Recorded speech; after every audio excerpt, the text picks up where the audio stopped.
Hello, good morning, good evening, and welcome to Big World Cinema. Without further ado, we'll continue with what you're here for. And to ensure this channel survives, please don't skip the ads. Thank you. So are you going to move to the Philippines, transporting your rocking chair with you, and continue rocking on your front porch like you've been doing for the past 50 years? Same pace, another view, watching a different world go by? Or are you going to get out there and experience what the Philippines has to offer for yourself? I'd been living in Cebu City for 32 months. I hadn't meant to be staying in the city for that long. When I arrived in March 2020, I was only meant to be staying in the city for a couple of weeks before travelling around the Philippines for a few months. But we all know what happened next when the world ended. I was pretty content in my cosy Cebu City condo, sitting on my balcony with a view of Business Park and IT Park in the distance. I wasn't that keen to go on the road, to be honest, moving on from one place to another, researching, choosing and staying in a different hotel each night. But having come to the Philippines to travel to different places, it was about time I got out of my comfort zone.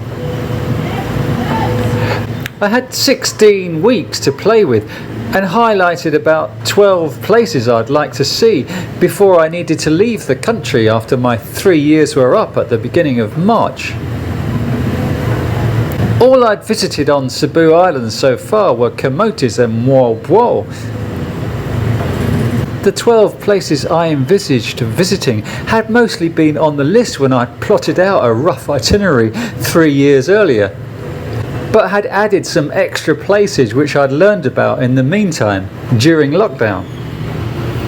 I took the bus the 110 kilometres, taking just over 3 hours from the northern bus terminal in Cebu City to the port at Cagayan to catch a ferry.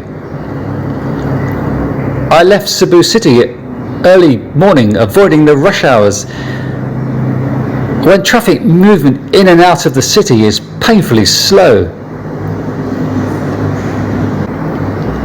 Since March 2023, you can fly twice a week to Bantayan Island from Cebu on Tuesdays and Thursdays only. Price is just 1,300 pesos one way, which is 19 quid or $24. The ferry from Cagayan port to Santa Fe takes 1 hour. Bantayan Island is lovely. It's a great place to stay for 3 days. Good beaches can be found at Kota Beach and Sugar Beach. There's some good bars in town for a bit of nightlife if that's what you want. There's some nice towns to visit on the island. One day I hired a bicycle to explore the vicinity of Santa Fe and cycled to Bantayan town, which has a lovely old church. Another day I rode jeepneys all day, travelling to Negros in the north, which was a lovely way to meet the locals, although it would be easier renting a motorbike to circumnavigate the island. Am I stating the blinking obvious when I say that travelling between neighbouring islands is beneficial for an easier journey? From Bantayan Island I headed back to Cebu City by bus, then straight onto a ferry to Tagbilaran. Ferry time to Tagbilaran port is 2 hours. Bohol is a great island with friendly Boholians. You can't go wrong visiting Bohol. If I had the choice of visiting either Cebu or Bohol, I'd go to Bohol. You've got a choice of 9 beaches to chill out on Panglao Island. Most people gravitate to Alona Beach. I love beaches which have a choice of bars. You can chill out along the periphery of the beach and have a beer whilst enjoying the sunset. I stayed there for a week. I moved into Tagbilaran city as I love cities although there's nothing much of interest here. I'm not a fan of organised day tours, but it was more convenient to see all the interesting sights around Bohol rather than trying to see them all myself.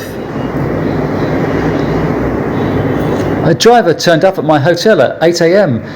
and took me to the blood compact site, Cagayan Church, the man-made forest, Chocolate Hills, the Tarzia Sanctuary and the Lobok River Cruise. I'd heard good things about Anda Beach, so I journeyed there. Although it has a nice vibe, it's really not worth the hassle if you've visited the beaches in Panglao. Although in Anda you won't be greeted by annoying Alona touts. Camiguin Island is not far away. Camiguin wasn't on my original list, but from there I could continue to Cagayan de Oro, which was. Travellers rave about Camiguin Island. There's no big towns here, just different tourist sites dotted around the island. I settled in a small village on the coast near White Island. You really need a motorbike to travel around Camiguin. Camiguin has black volcanic sand, so I don't know what the fuss is about. White Island is nice, but there's other islands with sandbars also, so it wasn't really worth visiting Camiguin in my mind, just to visit the sandbar. There's plenty of nicer sandbars to visit in the Philippines. The only reason I advise you to go there is if you want to continue to Mindanao. Anyway, I digress. Don't bother with Camiguin.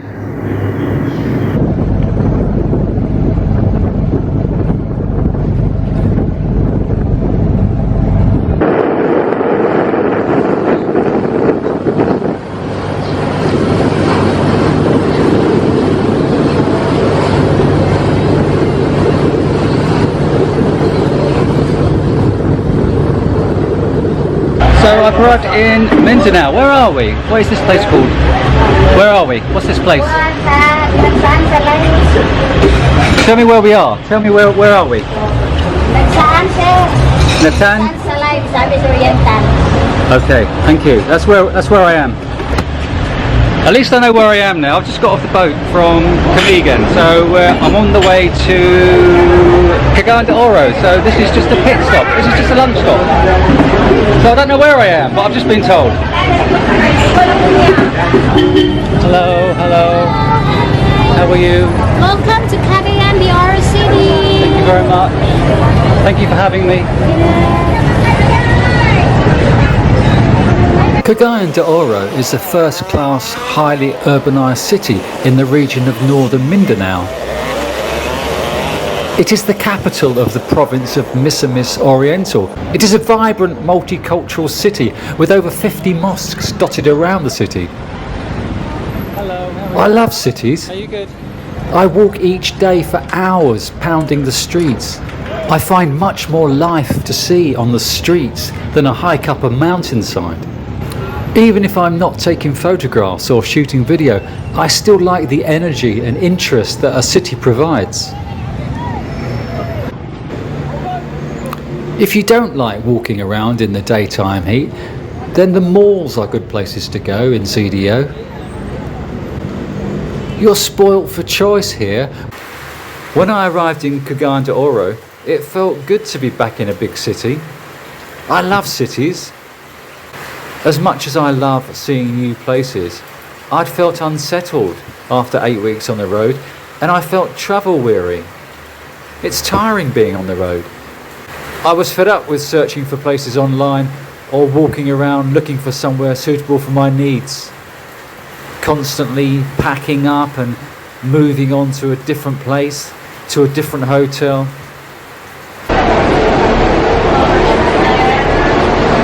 Eight stop. First one, Express. Rural. Express to Davao. Davao. Yeah, that's 8 stop. What time are you going to get there? Aircon. first couple of hours were mountainous, and I felt frustrated that I was missing filming the beautiful scenery. But fortunately, a guy and his son got off the bus, and I was first to react and grabbed a seat by the window. From then I spent the rest of the journey viewing Mindanao life from the window. When I read online about why expats choose places to live in the Philippines, a number of them state that that particular place has good shopping malls. A lot of foreign expats live in Davao. All major cities in the world have shopping malls. When you're walking around the mall, you could be in any city in the world. Filipinos love their shopping malls. SM Prime, Ayala Malls and Robinson are the three biggest companies, with SM currently having 79 malls, Ayala 30 malls and Robinson 58 malls across the country. What's so special about shopping malls, and why do Filipinos spend so much time in them? As soon as I settled into my Airbnb condo in Davao, I realised that I missed my condo in Cebu. I didn't miss Cebu City, but I missed condo life. I missed having a kitchen and cooking for myself. Sure, it's great eating and trying different Filipino food in Carinderias, but it's also great cooking for yourself. I'm not a good cook. I just throw items into a pan and add spices, but at least it's edible and nutritious, and I'm eating what I want to eat. I missed having a beer on my balcony as the sun sets. I missed having a constant workstation, just leaving my desk set up with my laptop rather than transferring it outside my room as I've been doing while staying in hotels or guest houses. I also missed my gym and swimming pool routine. Apart from walking a lot, I hadn't exercised properly for 2 months. Having been on the road for 2 months, your body suffers. Having to find a place to work out isn't the same as having regular access to the same gym each week. So where now? You need to go to the ultimate Philippines beach island. Are you a surfer or surfer chick? If so, go to Siargao, baby. People rave about Siargao. Well, it's just Siargao. That always comes from young people. I'm not a surfer chick anymore, but I went anyway. It rained all week. Had been raining all week for 3 consecutive weeks. Was full of hip surfer dudes walking through the streets in their Woolies Pacamacs. Too cool for school. As a senior, I was virtually ignored. So really not my scene at all. But you are young. You run green. Keep your teeth nice and clean. So you'll be alright. But do make sure you check the weather patterns for the region you're visiting. From December to March, it's rainy season in Siargao. So the long journey begins. Just as the sun's starting to shine in Siargao, I'm leaving. I'm in a trike on the way to Davao Port. In Davao Port, I will hopefully catch the 10 AM ferry to Siargao City. From Siargao City, I will take a bus to Butuan. From Butuan to Nasipit.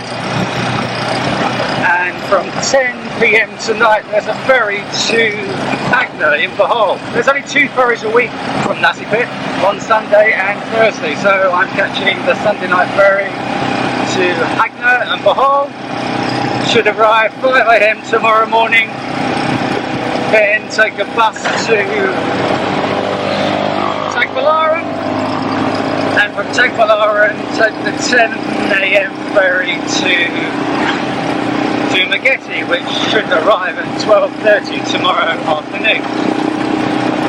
So it's a long day and a long night ahead. I felt like I'd been imprisoned all week. My movements restricted and confined to my room with the rain. Like a naughty boy with his privileges taken away from him. Low pressure messes with my head. I only feel good when the weather's fine.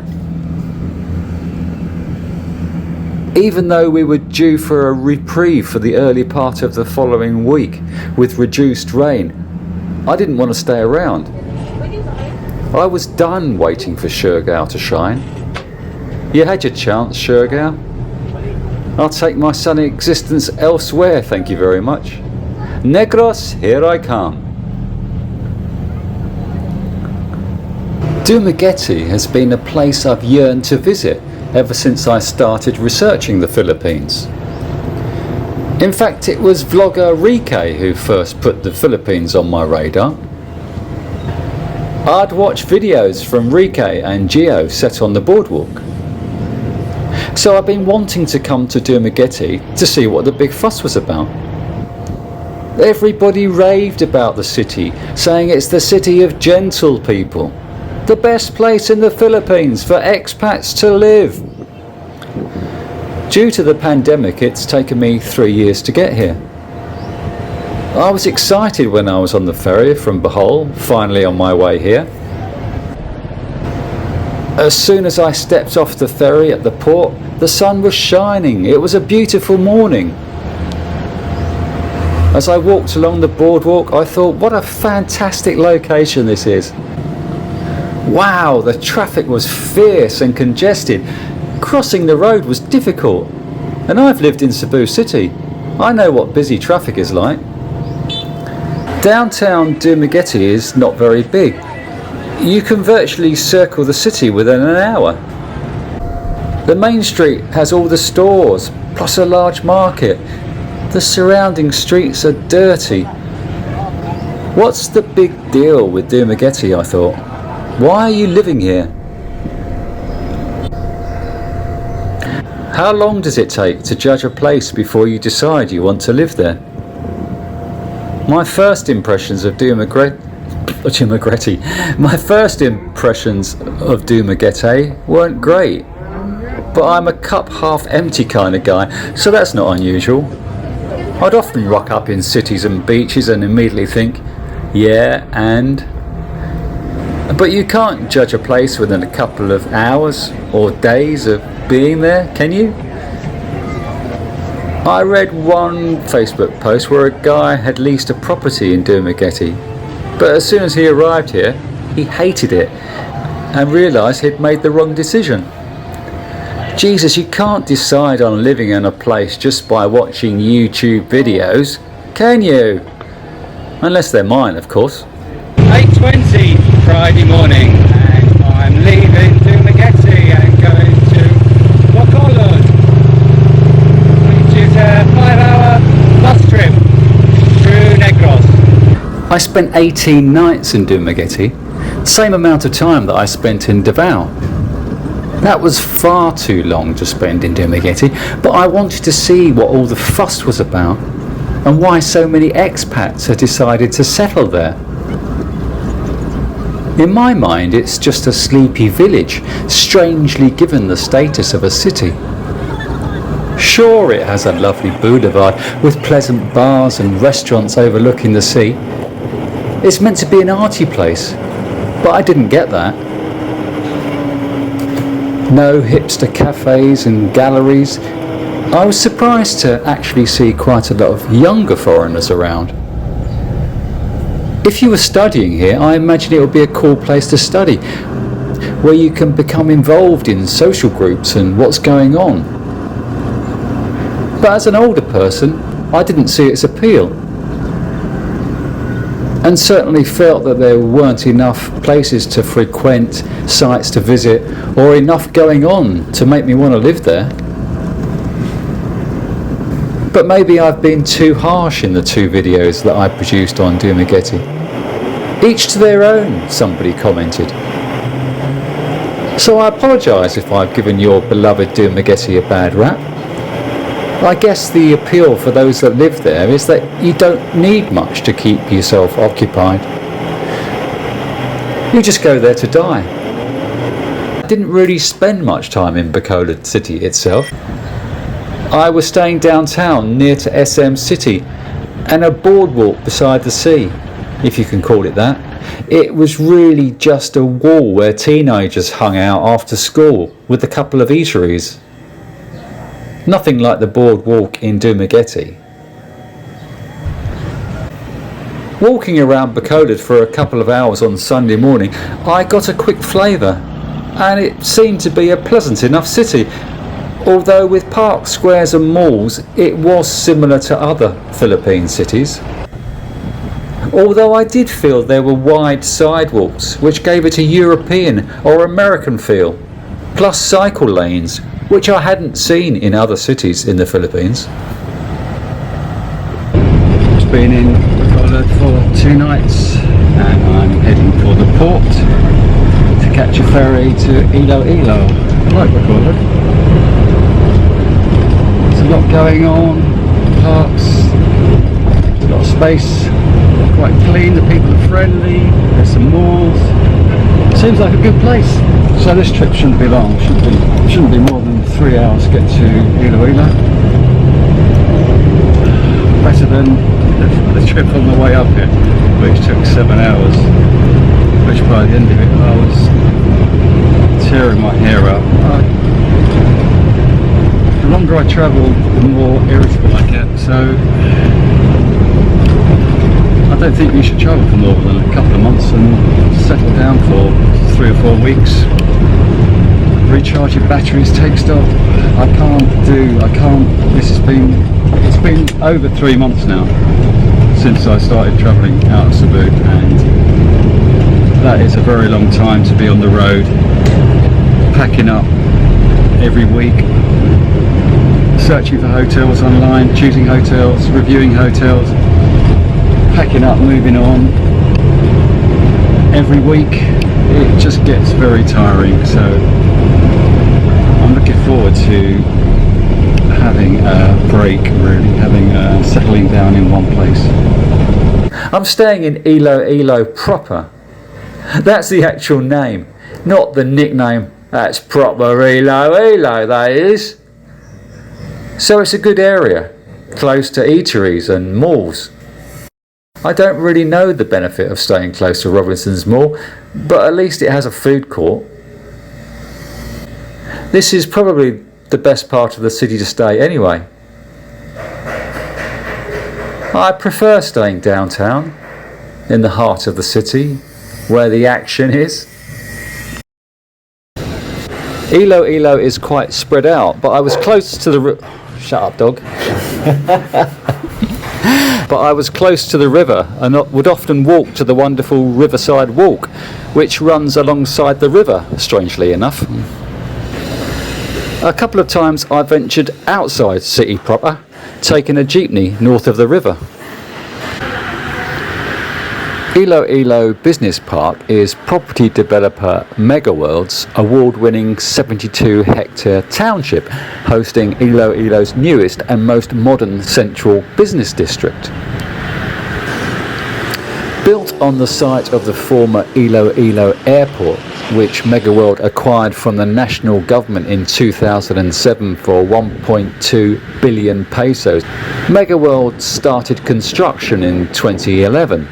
The first retail component of the project, Festival Walk Mall, was initially set to open in late 2012, but didn't actually open until June 2018.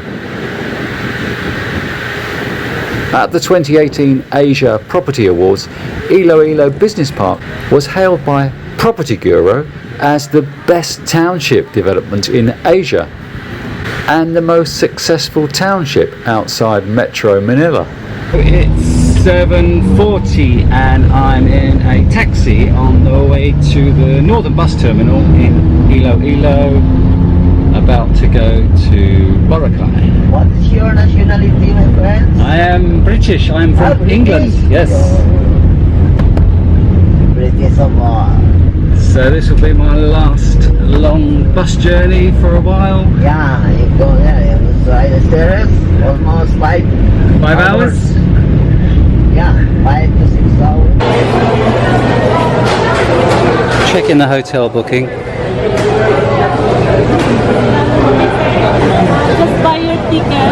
I've got my ferry ticket already. Do you need a terminal fee and environment? Okay. Just for the hotel. Okay. Thank you. So why do we need to book?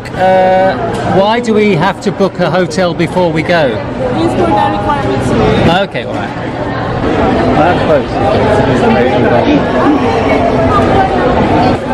Pardon? I have a boat ticket already. Yes, but did you register? Pardon? Registered. I can't hear you. Registered, sir? I've just got there. That's for what? Terminal fee. So 150 pesos for the terminal fee. I don't know what that's all about. What's that for? For what? What for? Environmental fee, sir. So what have I just paid for? Terminal fee. Oh my goodness. Right, done.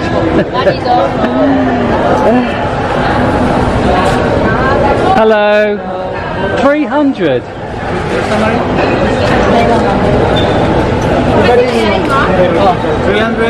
So what am I paying this for? Another 300? What's Gosh. It is. They're just ripping us off. Just wherever. Terminal fee is 30 pesos everywhere else. You can fly from Cebu to Boracay via Cataclan, which costs only 20 quid or $25. How much?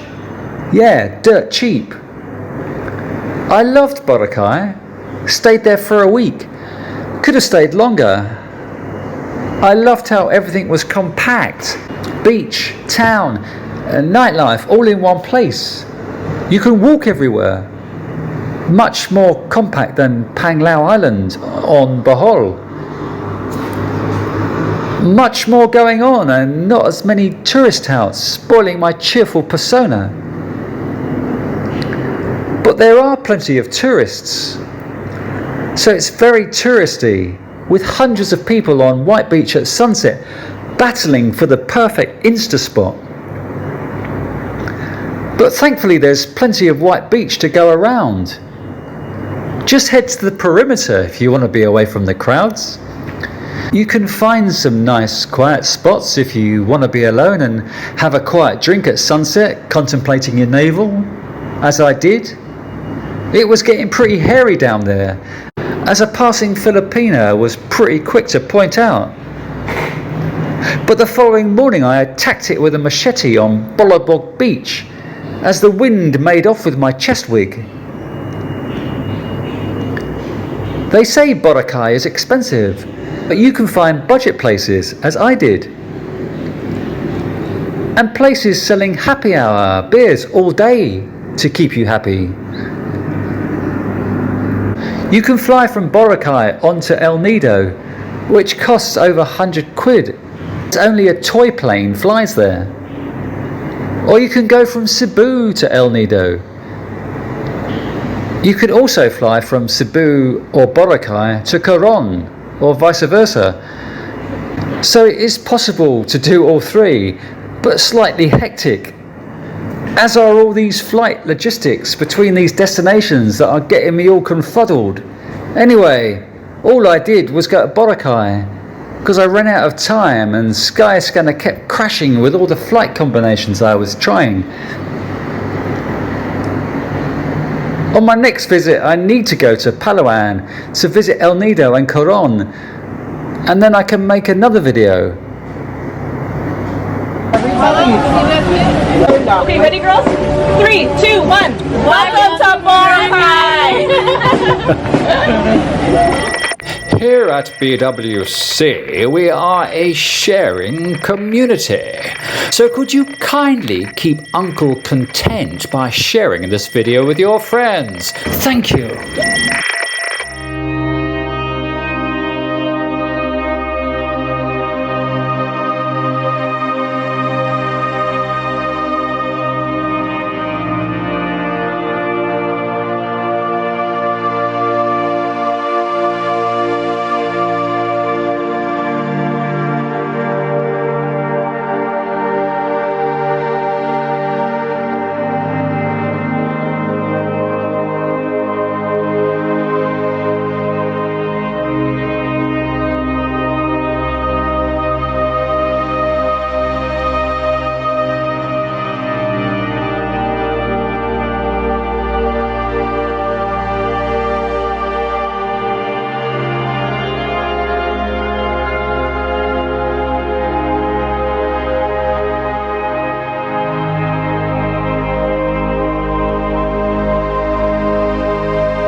Here at BWC, Uncle doesn't charge a subscription fee like Auntie does, but buying us a coffee would be much appreciated. Thank you.